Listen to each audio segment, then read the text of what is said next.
Bien bonjour et bienvenue dans cette vidéo, je m'appelle Gaëtan, je suis le maître du temps. Aujourd'hui nous allons traiter de la thématique finalement de pourquoi malgré toutes les formations que vous avez achetées, malgré tous les livres que vous avez achetés, pourquoi avec toutes ces informations vous n'avez pas encore de résultats avec votre entreprise. Et notamment je vais traiter justement la thématique qui m'est propre, qui est la gestion du temps.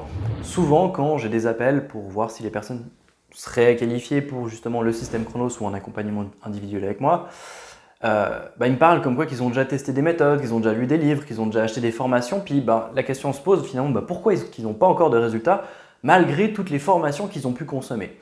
Et ça, cette question se pose un petit peu dans tous les domaines de l'infoprenariat d'ordre général, que ce soit pour l'entrepreneuriat, que ce soit pour des formations d'ordre général. C'est un élément que j'ai envie de traiter justement dans cette vidéo. Si vous êtes intéressé par justement découvrir un petit peu les différents aspects que je vais vous partager notamment dans cette vidéo, restez bien jusqu'à la fin parce que vous allez voir notamment les 3 facteurs de personnes qui sont un petit peu dans l'infoprenariat.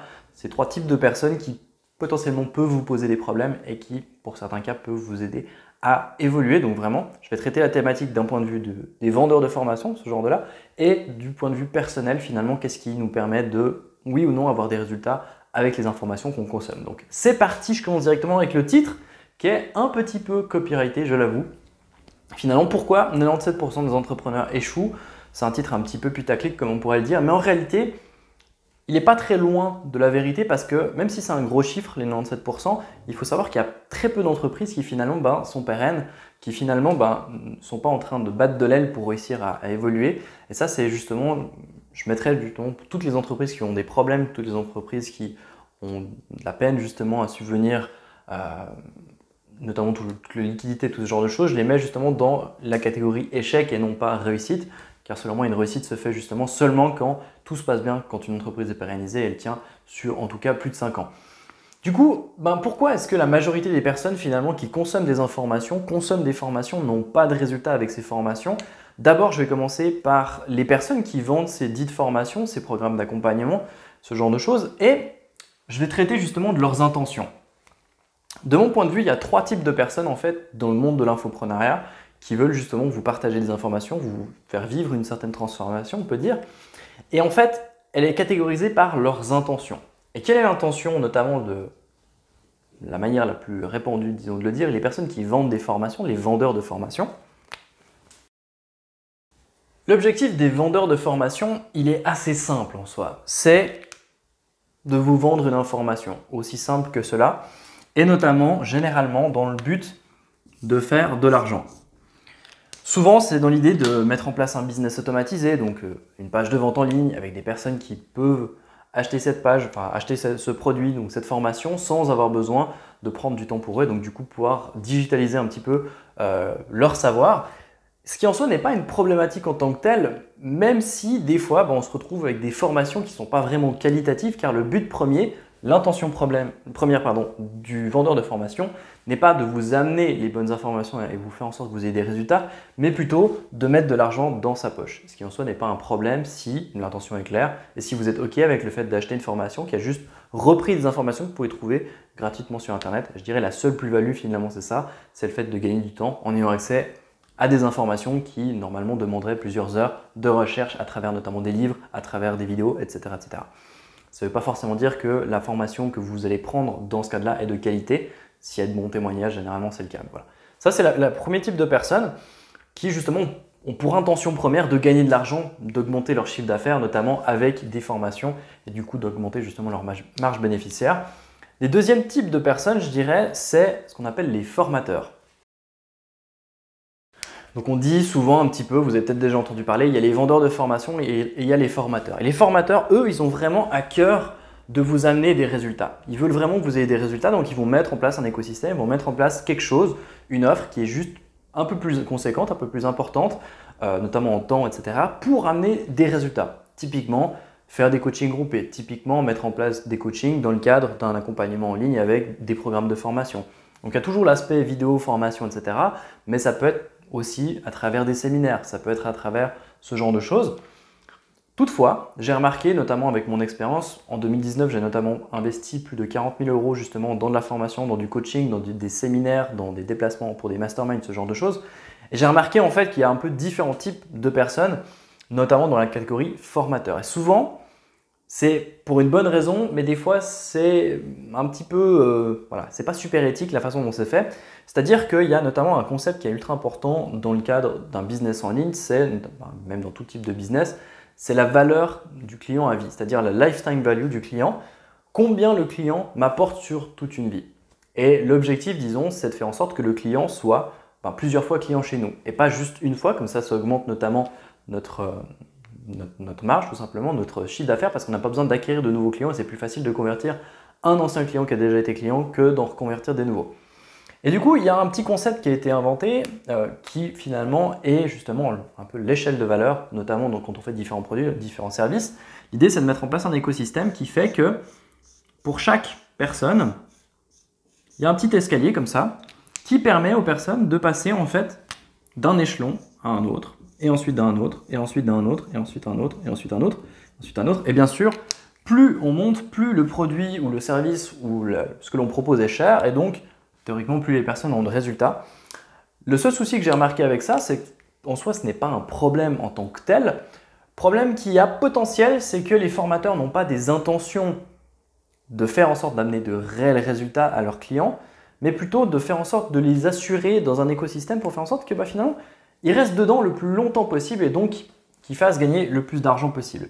Et ça, il y en a en ligne, il y en a, j'en ai côtoyé certains, d'autres sont tout à fait legit par rapport à ça, mais c'est important justement de voir d'où vient la personne, la personne qui veut vraiment vous apporter finalement ces informations, qui veut vraiment vous former, vous permettre de vous élever, et notamment de voir ce qu'elle fait à côté. Est-ce que ses intentions sont vraiment les bonnes? Je vous donne un exemple. Moi, j'ai aucun problème à dire, parce que ça me fait plaisir de dire que j'ai vraiment à cœur d'aider les gens. Et là, ça peut être un langage marketing, peut dire « Ouais, mais Gaëtan, il n'y a rien qui prouve que c'est ça. » Eh bien, j'ai tellement à cœur d'aider les gens que quand même j'ai du temps libre, en dehors de mon entreprise, qu'est-ce que je fais? J'aide les gens avec mon association Passion Z Entrepreneur parce que ça me fait plaisir, tout simplement. J'aime donner des séminaires, je donne des accompagnements tout à fait de manière bénévole parce que c'est mon choix, parce que j'aime prendre ce plaisir-là et aider les personnes qui en ont besoin. Et finalement, ça, c'est un concept que, si vous analysez le formateur en tant que tel, ça peut être moi ou un autre, posez-vous la question de qu'est-ce qu'il fait à côté. S'il a une opportunité d'aider quelqu'un sans gagner de l'argent par cette transaction, est-ce qu'il va le faire? Et moi, j'aime beaucoup le concept de plus on donne, plus on reçoit. Donc, je donne un maximum à travers des associations parce que de toute manière, ça me revient un jour en positif dessus. On parle loi karmique, tout ce que vous voulez par rapport au karma. Mais c'est surtout ça. Analyser du coup le formateur en question, son intention, quelle est-elle par rapport à ça? Est-ce qu'il est prêt vraiment à aider sincèrement les gens? Est-ce qu'il met en place tout un système, en fait, un écosystème pour vraiment aider les gens? Ou alors c'est plutôt un écosystème qui a pour but de générer de l'argent? Souvent, et ça en soi, ce n'est pas un problème à nouveau, je ne fais pas un jugement de valeur par rapport à ça, c'est juste vous qui allez faire une décision consciente par rapport aux prochaines formations que vous allez acheter notamment, ou les programmes, ou les séminaires, ou ce genre de choses. Finalement, de se dire, ok, est-ce que cette personne a pour seul but de m'amener à ce petit niveau-là, puis ensuite de m'amener à l'autre niveau, puis ensuite de m'amener à un autre niveau, mais chaque fois je dois faire une nouvelle transaction, ou alors la personne a vraiment envie justement de m'amener à une certaine transformation, qui est la troisième catégorie de personnes. Généralement, et c'est là où je ne suis pas OK d'un point de vue éthique, c'est quand les personnes, les formateurs, font de la rétention d'informations. C'est-à-dire qu'ils vont garder finalement ces informations, les bonnes informations entre guillemets, les dernières stratégies à la mode qui fonctionnent bien pour eux, pour entre guillemets vous vendre ces stratégies une fois que vous avez impliqué un premier step. Une fois que vous avez acheté un programme, il va peut-être vous vendre un coaching. Une fois que vous avez acheté un coaching, vous allez peut-être vous vendre un séminaire. Toujours en vous vendant la dernière stratégie, le dernier truc qui est à la mode, qui fonctionne bien. Et en fait, c'est un principe humain, c'est logique. On aime avoir les trucs faciles. On aime les quick wins, on aime les trucs qui fassent que ce soit facile. Notre cerveau est configuré comme ça, on veut absolument que ce soit facile. Qu'est-ce qui se passe quand on cherche les trucs faciles? Quand on nous dit qu'on a une stratégie à la mode qui peut nous amener à un business ou une tactique de gestion du temps qui peut nous permettre justement d'atteindre, je sais pas, un x2 d'efficacité, tout de suite on va dire ok, je la teste, j'achète la formation, c'est enfin le truc qui va me permettre de passer au next level. Alors qu'en réalité, ça c'est basé plutôt sur du marketing et pas vraiment sur une sincère transformation. Au contraire, il y a des personnes que j'appelle les transformateurs.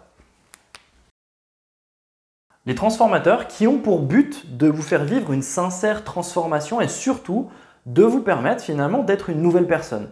c'est pas juste vous donner des informations, c'est pas juste mettre en place un écosystème qui vous permet d'évoluer, c'est de sincèrement vous transformer d'un point de vue au niveau de votre caractère, de votre façon de vivre. Notamment, si je prends mon cas pour la gestion du temps, mon objectif n'est pas de vous donner une méthode de gestion du temps qui est adaptée à vous aujourd'hui, sans vous expliquer pourquoi ça fonctionne pour vous, sans vous expliquer quels sont les principes qui sont derrière, qui font que cette méthode fonctionne actuellement pour vous et votre situation, et faire en sorte que justement dans 8 mois, dans 1 an, quand votre quotidien aura changé, quand vous aurez d'autres projets, que vous reveniez vers moi pour me dire Gaëtan, quelle autre méthode tu as à me proposer aujourd'hui? Parce que ce n'est pas vraiment comme ça qu'on apporte une transformation, ça serait plus dans l'idée justement du formateur qui donne des informations, qui vous fait vivre justement une micro-transformation à un certain endroit, mais qui ne vous donne pas toutes les clés pour vous permettre de le faire à votre tour une nouvelle fois. Et ça, c'est vraiment un concept qui est ultra important à considérer, c'est-à-dire que même quand vous prenez du contenu chez les formateurs, même quand vous prenez du contenu chez les vendeurs de formation, cherchez à comprendre les principes qu'il y a derrière. Finalement, la question à se poser, c'est pourquoi ça fonctionne? Pourquoi cette stratégie à la mode sur Facebook Ads? Pourquoi cette dernière stratégie de gestion du temps fonctionne? Ah ok, c'est parce qu'il y a tel principe qui fonctionne comme ça. C'est parce qu'il y a cet élément qui nous permet justement de comprendre. Et finalement, vous l'avez remarqué si vous regardez d'autres de mes vidéos, vous captez que le cadeau que je peux vous faire, c'est vous faire une prise de conscience par rapport aux vidéos, votre comportement, ce genre de choses, et surtout vous partager des principes qui font que vous comprenez. Notamment l'exemple du cerveau, voilà, qui a juste qu'une envie, c'est de faire le truc qui demande le moins d'efforts possible, et finalement qui va tout de suite chercher le truc qui est le dernier secret à la mode, la dernière stratégie qui fonctionne, le hack qui permet vraiment de multiplier son chiffre d'affaires par 2. Etc. Parce que c'est des trucs faciles, c'est des trucs rapides que les gens adorent et donc du coup on va automatiquement les chercher et ça c'est un biais qu'a notre cerveau et donc du coup c'est un principe que vous pouvez utiliser dans votre marketing mais surtout comprendre quand vous êtes devant une page de vente, la raison pour laquelle vous avez potentiellement acheté, c'est parce que tout de suite vous allez vouloir avoir ce genre de résultat et vous pensez que ça allait se faire rapidement. Donc ça c'est vraiment les 3 types de personnes qui existent en fait dans le monde de l'infoprenariat en général dont je vous invite à vous poser les questions par rapport aux personnes que vous consommer tout simplement les informations. Est-ce que ces personnes-là justement ont pour but de vous mettre en place des informations, vous les vendre en package et faire en sorte juste de gagner de l'argent? Est-ce qu'elles veulent sincèrement vous aider, donc plutôt être dans la catégorie des formateurs en mettant en place notamment un écosystème qui vous permet d'aller d'étape en étape au bon moment quand c'est le bon moment pour vous? Est-ce que c'est des personnes qui cherchent justement toujours à vous vendre un truc et qui ont un marketing agressif dans ce cadre-là, qui font de la rétention d'informations? Dans les formateurs, il y a des très bons formateurs, il y a des mauvais formateurs en fonction justement de nos principes. Ou est-ce que ces personnages cherchent vraiment à vous faire vivre une sincère transformation? Est-ce que vous font déjà vivre des transformations avant même que vous ayez à sortir le porte-monnaie? Si c'est le cas, faites le choix justement dans les 3 types de personnes vers lesquelles vous voulez vous diriger pour passer à la prochaine étape. Ça, c'est vraiment le côté au niveau des personnes qui vous proposent des services dans l'infoprenariat, que ce soit coaching, séminaire, ce genre de choses. Mais aussi, il y a tout le côté personnel. Et ça, c'est les éléments que j'ai envie de vous partager aussi, que vous compreniez finalement pourquoi certaines personnes ont des résultats en appliquant les formations, pourquoi d'autres n'ont pas de résultats. Et dans ce cas-là, justement, il y a 3 catégories aussi distinctes qui font que, c'est un petit peu dans ce cadre-là. Hop là, ici, je vais faire… Oups. Voilà. Pour ceux qui veulent chercher justement de l'information, ici, donc ils vont consommer de l'information, ils vont reconsommer, ils vont acheter plein de formations, ils vont acheter des dizaines et des dizaines de livres, ils vont peut-être les lire, peut-être pas. D'ailleurs, c'est ultra intéressant parce que le moment où finalement on sent le mieux quand on achète un livre, c'est au moment de l'achat. C'est au moment où on a pris le livre, typiquement, on a une problématique, imaginons, de gestion du temps, de procrastination. Je vais acheter mon livre qui va me permettre de vaincre la procrastination. Et le simple fait de l'acheter, mon cerveau il va générer justement, va créer de la dopamine et il va me dire « T'as bien fait mon pote, tranquille, arrête-toi là, tu peux l'utiliser pour caler une porte, c'est nickel. » Combien de livres que vous avez achetés, vous les avez lus? Combien est-ce que vous en avez terminé? Dites-le moi dans les commentaires, ça m'intéresse. Mon petit doigt me dit que la majorité d'entre vous n'ont pas lu tous les livres que vous avez achetés. Et je vous rassure, une grande majorité de la population est comme ça. Simplement parce qu'on a ce biais qui fait que dès le moment où on pense avoir le résultat, et que ce soit pareil pour un livre, que ce soit pour une formation ou un programme, même un coaching, il y a des transformations qui se font pour certains coachings avant même que le coaching commence. Alors c'est très bien pour ceux qui vendent le coaching, c'est un peu moins bien pour justement ceux qui sont clients de ce coaching parce que finalement, c'est qu'au début de la step, c'est qu'au commencement qu'on pense finalement avoir atteint l'objectif. Si je vous donne un exemple, pour régler les problèmes de procrastination, on peut peut-être acheter une formation en ligne qui vous explique comment arrêter de procrastiner. bah, ça se trouve, vous risquez de procrastiner le fait d'acheter et de suivre, enfin, vous risquez de procrastiner le fait de suivre une formation sur la procrastination pour vous empêcher de procrastiner. Ce qui est un peu con, mais c'est pareil pour tout. Combien des formations en ligne que vous avez achetées, vous avez terminé? Et il y en a, c'est un peu contre-productif parce qu'ils vont vous mettre plein d'informations pour vous faire aller dans tous les côtés et finalement, ce n'est pas le plus important. Donc, élément numéro 1, vraiment, c'est est-ce que vous utilisez l'information en tant que telle que vous achetez comme étant une raison supplémentaire de ne pas le consommer, comme une excuse finalement pour se dire ok, ouais mais j'ai tout fait mon possible, j'ai acheté tellement de formations, j'ai acheté tellement de coaching, ça n'a jamais fonctionné. Est-ce que vous utilisez ça comme excuse? Ça peut arriver. Donc il y a le côté un petit peu de chercher l'information comme une excuse pour s'assurer finalement que bah voilà, j'ai fait tout mon possible. Gaëtan, j'ai acheté tellement de livres sur la gestion du temps, j'ai suivi tellement de formations. Pourquoi ça ne fonctionne pas? Finalement, c'est simplement parce que souvent, il n'y a pas l'intention que vous avez vous-même pour dire « Ok, j'achète cette formation pour la suivre, j'achète cette formation pour amener vraiment une transformation dans ma vie. » Des fois, c'est juste pour dire que « Ok, j'ai fait mon travail, j'ai pris des informations, j'ai acheté des informations et du coup, je fais partie des personnes qui se forment. » Surtout dans le cadre de l'entrepreneuriat, on a souvent tendance à se dire, et ce qui est très vrai, que quand on se forme, on a plus de résultats et donc c'est important de se former. Sauf que on se trompe un petit peu dans l'information et souvent on se dit ok, c'est simplement le fait d'emmagasiner des informations sans jamais les mettre en pratique qui font qu'on a des résultats. C'est faux. Ensuite, pour la deuxième catégorie, c'est essentiellement le fait d'appliquer. La deuxième problématique que souvent les gens ont, c'est-à-dire qu'ils sont des puits de connaissances et moi-même je suis le premier. Je pense que si j'implémentais ne serait-ce que 50% et encore 20% de toutes les choses que je connais, je serais à des années-lumière d'où je suis aujourd'hui. C'est normal, c'est un facteur humain, c'est tout à fait logique.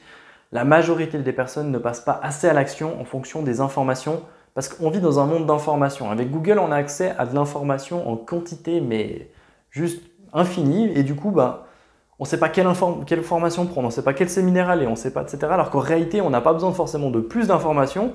On a juste besoin de prendre le peu d'informations que l'on a et de le mettre en pratique. Et d'ailleurs, c'est pareil pour ceux qui se disent « Ouais, mais j'ai acheté peut-être à un gars qui me vendait des formations, mais il voulait juste me donner, il voulait juste de l'argent, il s'en fout de mes résultats. » Même avec la pire des formations, si vous la mettez en pratique jusqu'au bout et à fond et correctement, vous aurez des résultats.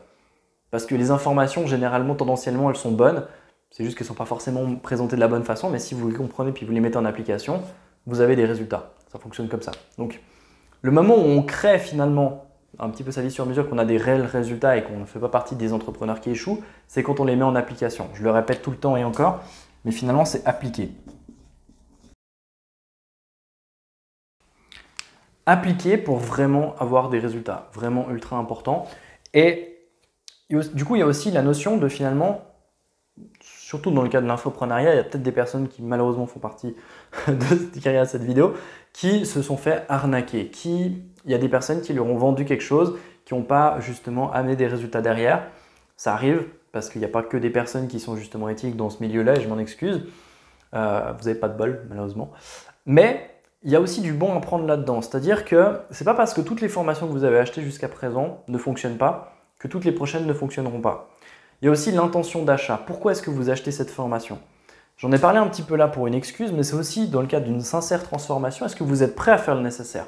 Est-ce que vous êtes prêt à suivre le programme de A à Z, de faire tous les exercices vraiment le plus minutieusement possible, de faire confiance à la personne chez qui vous achetez ce programme d'accompagnement, de coaching ou quoi que ce soit, pour vraiment le suivre? Et ça, c'est un truc que je m'assure dès le départ, en tout cas pour du coaching individuel, c'est certain, parce que sinon ça ne fonctionne pas, il n'y a pas de résultat, de voir que la personne est vraiment sincèrement prête à faire les efforts nécessaires pour avoir des résultats. Je ne suis pas une pilule magique, c'est pas je te donne une info, je t'aide à mettre en place un système de gestion du temps adapté à ta personnalité, que tout d'un coup tu as des résultats. Non, il y a beaucoup de remises en question, beaucoup d'exercices à faire en amont et surtout après et pendant le coaching notamment pour avoir ce genre de résultats. Notamment si vous avez regardé mes témoignages, ça va du x2 d'efficacité, même jusqu'à du x10 d'efficacité. Donc qu'est-ce que j'entends par là? Ça veut dire que des personnes, ils font en 2 jours, ils font en une journée ce qu'ils faisaient avant en 2 jours, ou alors ils font en une journée ou en 1 heure ce qu'avant ils faisaient en 10 heures. Et ça, c'est le genre de résultat qui est seulement possible quand il y a un gros travail de remise en question, une grosse transformation au niveau du caractère de la personne, de ses blocages mentaux, de ce genre de choses pour avoir ce genre de résultat. Ça, je le fais en coaching, je le fais aussi notamment avec le système Chronos, mais typiquement, j'ai encore eu un retour dernièrement d'un client, Xavier, qui me disait mais Gaëtan, c'est dingue parce que quand tu finis un module, tu as envie de regarder le suivant, et encore le suivant, et encore le suivant, encore le suivant. Et ça dépend juste du premier module du système Chronos où littéralement, je demande, le premier exercice que je fais, c'est le seul, d'ailleurs pour ceux qui vendent des formations, je vous invite à le faire, ça fonctionne très bien, c'est de définir la raison de pourquoi ils ont acheté ce programme. Pourquoi est-ce qu'ils veulent mettre en application le système Chronos dans leur vie? Pourquoi est-ce qu'ils ont envie de suivre les 4 semaines de formation de ce système? Et littéralement, je leur demande de faire une vidéo où ils disent pourquoi, etc. Et il y a des personnes qui crient dans la vidéo, il y a des personnes qui pleurent dans cette vidéo. Pourquoi? Parce que justement, il faut qu'il y ait une raison valable. Il faut que l'intention soit super forte pour avoir des résultats. Et c'est pour ça, grâce à cet ancrage que je mets au début du module, de la première semaine, que les gens suivent la première semaine, suivent la deuxième semaine, mettent en application. Et c'est notamment pour ça que les personnes ont plus de résultats qu'avec une formation lambda. Et finalement, c'est aussi ça le truc qui est important, c'est est-ce que à travers ces formations, à travers ce programme, est-ce que vous avez vraiment envie de changer? Est-ce que vous avez vraiment envie d'évoluer ou c'est plus un peu à la mode de faire du développement personnel ou c'est plus une petite envie d'entreprendre mais en fait, c'est pas vraiment ce que je veux? Est-ce que vraiment vous le désirez? Est-ce qu'au fond de vous, vous le désirez vraiment? Si oui, alors appliquez les choses. Faites le nécessaire et même la pire des formations, vous aurez des résultats. Je le vois notamment aussi à travers mon association Passions d'un entrepreneur, où il y a des entrepreneurs qui commencent et on voit qu'ils ont la hargne. Ils ont envie, ils ont vraiment envie de réussir. On pourrait juste leur donner mais vraiment une toute petite info, ils vont la mettre en application tout de suite. Il y en a, on peut leur donner toutes les infos qu'ils veulent, on peut les accompagner, on peut les prendre par la main, ils n'auront pas de résultat. Pourquoi? Parce que l'intention de départ n'est pas assez forte. Leur envie, leur motivation, appelez-le comme vous voulez, elle n'est pas assez forte. Donc la première chose avant de consommer une nouvelle formation, avant d'aller à un nouveau séminaire, avant de prendre un nouvel accompagnement, avant de prendre un nouveau coaching, c'est d'assurer justement que vous êtes prêt à faire le nécessaire. Et c'est seulement quand vous serez prêt à faire le nécessaire, quand vous serez prêt à vous donner les moyens, que vous aurez des résultats qui font partie des 3% des entrepreneurs qui réussissent. Voilà, j'en ai terminé du coup avec cette vidéo, j'espère qu'elle a été claire, qu'elle vous a plu, n'hésitez pas à me le dire dans les commentaires, de mettre un like et à vous abonner. Ne mettez pas la notification, c'est important, sinon ça rajoute des distractions supplémentaires, c'est pas mon but. Si vous souhaitez bénéficier notamment d'une analyse par rapport à votre gestion du temps, par rapport à vos problématiques que vous avez, notamment dans le cas de votre efficacité, vous pouvez cliquer le lien qui est justement dans la bio où vous pourrez bénéficier justement d'un appel avec moi pour analyser si oui ou non, déjà vous êtes plus efficace, vous avez les possibilités d'être plus efficace et surtout si vous êtes intéressé pour aller plus loin, notamment avec le système Chronos ou alors avec un coaching individuel. Je vous laisse du coup avec cette vidéo, c'est un plaisir en tout cas de la tourner. N'hésitez pas à me dire aussi dans les commentaires si vous avez des thématiques que vous aimeriez que je traite une prochaine fois et je vous laisse là-dessus. À la prochaine.